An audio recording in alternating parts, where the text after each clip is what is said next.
प्रिय भाइयों और बहनों, नमस्कार। आज से ठीक एक माह पहले मैंने कोरोना वायरस संकट से निपटने के लिए इसी तरह आपको संबोधित करते हुए आप सबका सहयोग मांगा था। आपको सच कहूँगा, जब पहली बार कोरोना वायरस से बचाव के बारे में आपसे सहयोग की अपील कर रहा था तो मेरे मन में कई आशंकाएं थी। इतने बड़े प्रदेश के करोड़ों लोगों से अपना व्यवसाय, जीवन पद्धति, आचरण आदि बदलने को कहना और उसका पालन कराना कोई आसान काम नहीं था। लेकिन आप सबने जो अनुशासन, संबल और संकट से निपटने की जिजीविषा दिखाई है वो विलक्षण है।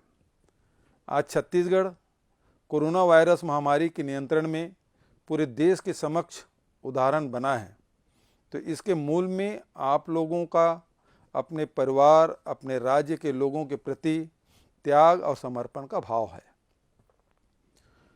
मैं इन सबके लिए आपका दिल से धन्यवाद करता हूं। मैं हमेशा इस सहयोग के लिए आपका ऋणी रहूंगा।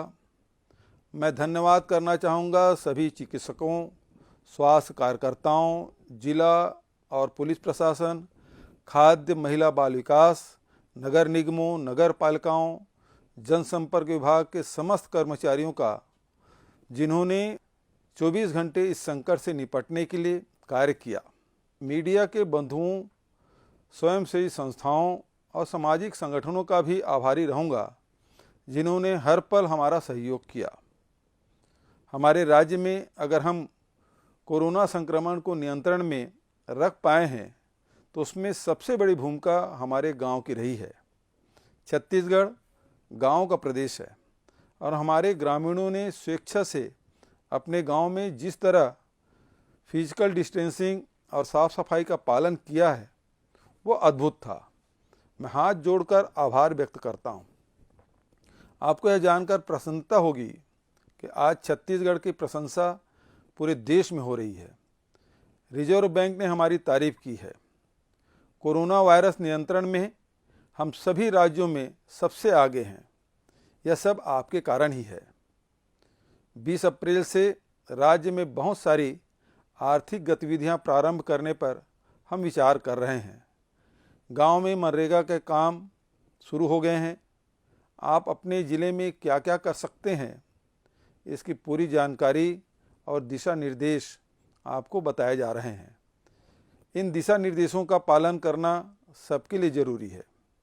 मेरा आपसे विनम्र आग्रह है कि आप रोज़मर्रा के कामों में पूरी सावधानी बरतें, अफवाहों से सावधान रहें। कोरोना को हमने अपने प्रदेश में नियंत्रित जरूर कर लिया है, लेकिन खतरा अभी टला नहीं है। हमें उसे अपने राज्य में फैलने का दूसरा अवसर नहीं देना है।